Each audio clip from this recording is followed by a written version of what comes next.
Exercise 4.5, question number 12. Let A is the matrix 3, 7, 2, 5 and B is the matrix 6, 8, 7, 9. Verify that AB whole inverse is equal to B inverse A inverse. तो AB inverse निकालना है हमें. AB inverse के लिए मुझे adjoint भी चाहिए और इसका डिटर्मिनेंट भी चाहिए. तो पहले AB फाइंड आउट करना पड़ेगा. A को B से मल्टीप्लाई कर लो. A है मेरे पास 3, 2, 7, 5 इंटू 6, 8, 7, 9.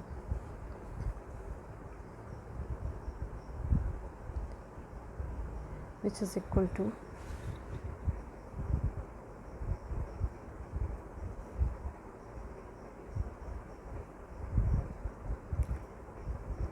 इनको मल्टीप्लाई करना है और सॉल्व कर लेना. ये आती है दो मैट्रिसेस कैसे मल्टीप्लाई करनी है. Which is equal to 67, 87, 47, 61. चाहिए इसका एडजॉइंट. एडजॉइंट के लिए मुझे चाहिए इसके कोफैक्टर्स. कोफैक्टर सीधे A11 फाइंड आउट कर लो. AB ये आया. A11 क्या होगा 61. A12 इसमें साइन चेंज हो जाएगा -47. A21 -87. A22 is equal to 67. तो adjoint of AB is equal to 61 -47 -87 67 और इसका ट्रांसपोज 61 -47 -87 67. ये आ गया मेरे पास एडजॉइंट AB इन्वर्स निकालने के लिए मुझे AB का डिटर्मिनेंट भी चाहिए. तो AB का डिटर्मिनेंट फाइंड आउट कर लेना है. Determinant of AB is equal to 67 into 61 minus 87 into 47 और ये सॉल्व करके मल्टीप्लाई कर लेना. ये आ जाएगा हमारे पास -2. अब निकालना है हमने AB इन्वर्स. AB इन्वर्स का फॉर्मूला क्या होगा 1/AB determinant into adjoint AB which is equal to 1/-2 और एडजॉइंट AB की वैल्यू है 61 -87 -47 67. इसको दे दो इक्वेशन नंबर 1. ये एक साइड मेरी निकल गई. लेफ्ट हैंड साइड ये आ गई हमारे पास लेफ्ट हैंड साइड. अब राइट हैंड साइड के लिए मुझे A इन्वर्स और B इन्वर्स निकालना है. Now to find A inverse and B inverse उसके लिए मुझे डिटर्मिनेंट A चाहिए पहले. ये आ गया 1. ठीक है. डिटर्मिनेंट A के बाद ये नॉन ज़ीरो आ रहा है. तो अब मुझे निकालने हैं इसके कोफैक्टर्स. A11 5, A12 आ गया -2, A21 -7, A22 3. तो एडजॉइंट ऑफ A इज़ सीधे लिख रही हूँ मैं ट्रांसपोज निकाल के 5 -2 -7 3. ये आ गया मेरे पास एडजॉइंट A. इसके बाद A इन्वर्स फाइंड आउट कर लो क्योंकि सारी वैल्यूज़ आ चुकी हैं. A इन्वर्स क्या होगा 1/, determinant A into adjoint A. Determinant A की वैल्यू मेरे पास 1 आई है और एडजॉइंट है मेरे पास 5 -7 -2 3. 5 -7 -2 3. अब हमें निकालना है B का इन्वर्स. इसको नंबर 2 दे दो. तो उसके लिए B डिटर्मिनेंट निकालना पड़ेगा.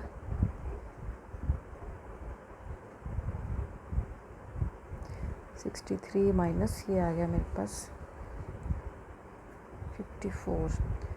मैट्रिक्स है मेरे पास 6 into 9 54 -56 is equal to -2 which is not equal to 0. अब कोफैक्टर्स के लिए B11 मेरे पास आ गया 9, V12 is -7, B21 is -8, B22 is equal to 6, and adjoint B is equal to 9, -7, -8, 6 transpose लेके लिख दिया मैंने. Now B inverse is equal to 1 upon determinant B into adjoint B, which is equal to, इसकी value -2 है, minus मैंने यहाँ लिख दिया. adjoint B is 9, -8, -7, 6. अब राइट हैंड साइड मेरी थी B इनवर्स A इनवर्स, तो दोनों की वैल्यूज़ B इनवर्स ये है -7, 6, A इनवर्स की वैल्यू 5, -7, -2, 3. इनको आपने मल्टीप्लाई कर देना है, -12, और ये आ गया, ये आ जाएगा आपके पास सॉल्व करके 61. इसको जब इससे मल्टीप्लाई करोगे -87, और ये बनेगा -47, 67. इसको दे दो नंबर 3. तो अब आप देख रहे हो 1 और 3 left hand side equal to right hand side दोनों सेम आ रहे हैं. From 1 and 3 left hand side equal to right hand side, hence verified. तो ये वेरीफाई हो गया क्वेश्चन, दोनों साइड्स इक्वल आ गई. नेक्स्ट है क्वेश्चन नंबर 13. क्वेश्चन नंबर 13 है, if A matrix is equal to 3, 1, -1, 2, show that A² -5A + 7I is equal to 0 matrix, hence find A inverse. ठीक है, इस तरह के 2 क्वेश्चन और भी होंगे 15 और 16, क्यूब उसमें यूज़ होगा, तो सेम ही करने हैं वो. तो क्वेश्चन नंबर 13 जो है वो ध्यान से देख लेना. ए दिया हुआ है आपको मैट्रिक्स 3, 1, -1, 2. सबसे पहले हमें क्या चाहिए, A². इस इक्वेशन को शो करने के लिए ऐसे क्वेश्चन हमने पहले किए हैं इस टाइप के, ये हमने इक्वेशन पहले शो की हुई है 0, तो ये उसी टाइप से करना है. 3, 1, -1, 2 इंटू 3, 1, -1, 2.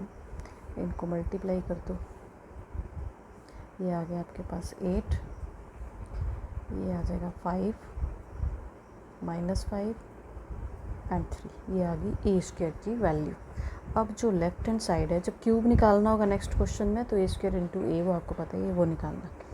लेफ्ट हैंड साइड है मेरे पास A² -5A + 7I. यहाँ वैल्यूज़ डाल दो. A² की value -5 into A + 7 into identity matrix इसी ऑर्डर की. अब इसको आपने सॉल्व करना है.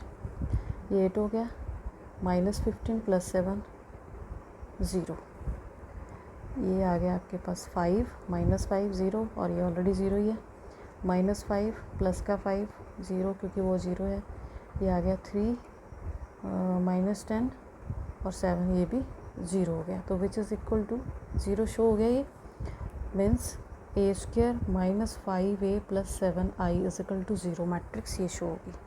अब इसी इक्वेशन से मुझे A इनवर्स निकालना है, तो उसके लिए मुझे क्या करना है, pre multiply by A inverse. ठीक है, चाहे प्री कर लो चाहे पोस्ट मल्टीप्लाई कर लो, मीन्स पहले इनवर्स से मल्टीप्लाई कर दो या बाद में कर लो, एक ही बात है. A inverse into A² -5A inverse into A, 7A inverse into I is equal to A inverse into 0 matrix.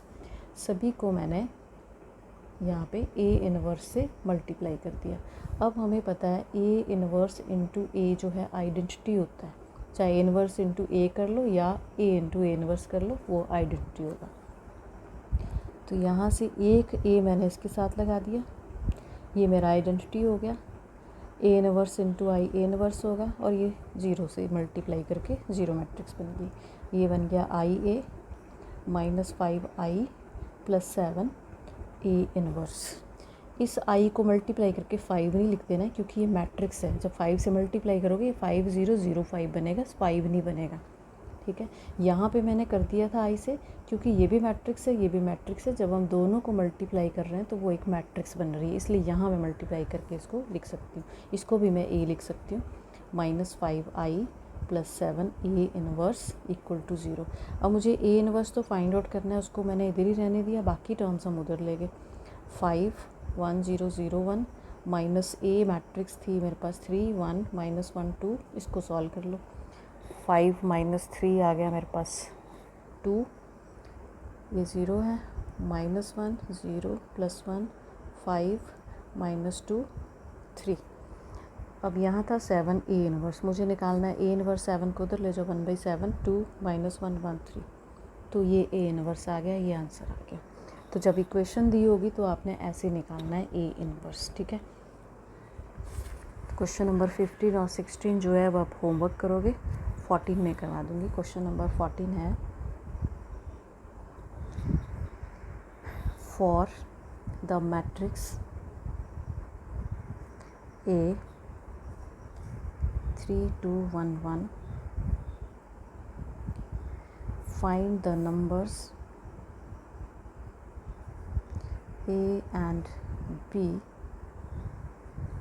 such that A square A into A B into I is equal to 0। अब मुझे ए matrix दी हुई है और ए भी find out करना है और साथ में इक्वेशन दी हुई है, तो इस इक्वेशन के लिए मुझे ए स्क्वायर चाहिए। तो सबसे पहले हम ए स्क्वायर ही फाइंड आउट करेंगे, ए इंटू ए। 3 2 1 1 को इसी से हमने मल्टीप्लाई करना है, विच इज़ इक्वल टू 9 + 2 11, और ये बन गया 6 + 2 8, ये आ गया 4 3। अब गिवन है मुझे A square A into A B into I equal to 0। ये क्वेश्चन दी हुई है, मुझे ए और बी फाइंड आउट करने हैं, तो यहाँ वैल्यूज़ डाल दो। ए स्क्वायर निकाल चुके हैं हम, plus A into A matrix, B into identity matrix इसी ऑर्डर की, विच इज़ इक्वल टू, और ये भी 0 मैट्रिक्स है, 0 अकेला नहीं है। 11 8 4 3, ए को अंदर मल्टीप्लाई कर दो, 3a 2a a plus b 0 0 b is equal to 0 0, ये आगे 0 मैट्रिक्स। इसको ऐड कर दो तीनों मैट्रिक्स को, 11 + 3a + b, ये एलिमेंट बन गया 8 + 2a, और ये 0 ही है, 4 + a 3 + a + b equal to 0 matrix. तो ये आपकी इक्वेशन बन गई। On equating we get 4 + a equal to 0 and 3 + a + b is equal to 0। दो इक्वेशनों से वैल्यू निकल जाएगी, कोई आप ये दोनों भी ले सकते हो। a इज इक्वल टू -4 और a इक्वल टू -4 यहाँ पे रखोगे, ये बनेगा -1, इधर आके 1 हो गया, तो a की वैल्यू आ गई मेरे पास -4 और b आ गया 1। आप चेक कर सकते हो, इस इक्वेशन में डाल दो a और b और ये सेटिस्फाई होनी चाहिए, 0 आना चाहिए। इट मीन्स कि आपका आंसर ठीक है, आंसर आप चेक कर सकते हो। नाउ क्वेश्चन नंबर 15 होमवर्क है, for the matrix A 1 1 2 1 2 -1 1 -3 3, show that a cube -6a square plus 5a plus 11i is equal to 0, hence find a inverse। Question number 16 ये भी होमवर्क है, इसी की तरह सेम। इफ़ ए मैट्रिक्स दी है 2 -1 1 -1 2 -1 1 -1 2, verify that a cube -6a square plus 9a minus 4i equal to 0, and hence find A inverse। Question number 17, let A be a non-singular matrix of order 3 by 3, then adjoint A determinant is equal to, multiple choice question है, options इसमें दे रखी है हमें, तो अगर prove करने को भी आ जाए तो भी आपको आना चाहिए। तो आप कोई भी एग्जांपल लेके इसे कर सकते हो। और वैसे भी मैंने आपको बताया था कि अगर ए आपकी 3/3 ऑर्डर की है तो एडजॉइंट जो है उससे कम होगा, n-1 होगा, मीन्स एडजॉइंट का ऑर्डर जो है वो इसमें एक कम होगा 2/2 का। तो इसकी ऑप्शन नंबर 2 डिटर्मिनेंट ए का स्क्वायर बनेगा। तो इसे अब हम प्रूफ अगर करना हो तो हमें पता है, ये रिज़ल्ट हमने पढ़ा है, adjoint A into A is equal to determinant A into I. Determinant A identity matrix 3/3 order की, ये आगे। अब इस डिटर्मिनेंट को अगर मैं अंदर मल्टीप्लाई कर दूं तो ये ऐसा होगा, डिटर्मिनेंट, ठीक है। अब एडजॉइंट ए इंटू ए का डिटर्मिनेंट इक्वल टू, जो अब हम डिटर्मिनेंट ले रहे हैं, मीन्स पहले लिख लो इसको, ऐसा बनेगा। डिटर्मिनेंट में से मैं कॉमन निकालूंगी, तो तीनों रो में से या कॉलम में से अब जब कॉमन निकालोगे ये क्यूब बाहर आएगा और अंदर ये बच गया 0 0 1, और क्योंकि ये डायगोनल है इसका तो 1 ही आएगा डिटर्मिनेंट लेने के बाद, ये आ गया दिस। और एडजॉइंट इसका भी हम डिटर्मिनेंट अलग अलग लिख सकते हैं, ये एक कैंसिल हो जाएगा। Adjoint A determinant is equal to, ये रह गया स्क्वायर, और ये बी ऑप्शन इसकी ट्रू है। क्वेश्चन नंबर 18 लास्ट क्वेश्चन है इसका, multiple choice. If A is an invertible matrix of order 2 then determinant A inverse is equal to,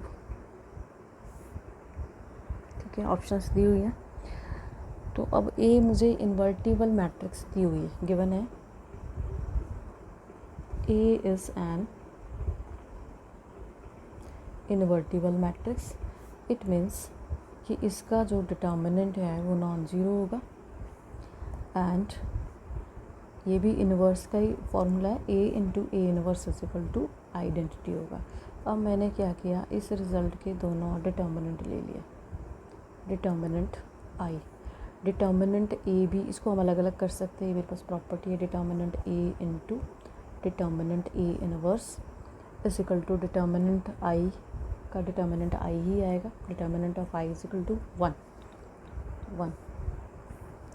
अब यहाँ से वैल्यू मुझे निकालनी है डिटर्मिनेंट ऑफ ए इनवर्स की, तो इसको उधर ले जाओ 1 अपॉन डिटर्मिनेंट ए। तो इसमें ऑप्शन इसकी भी बी इज़ ट्रू। तो CBSE वालों को प्रूव करने को आ सकता है, NCERT वालों को तो सीधा multiple choice question as it is ही आना है। तो डेट्स ऑल, नेक्स्ट एक्सरसाइज हम कल करेंगे।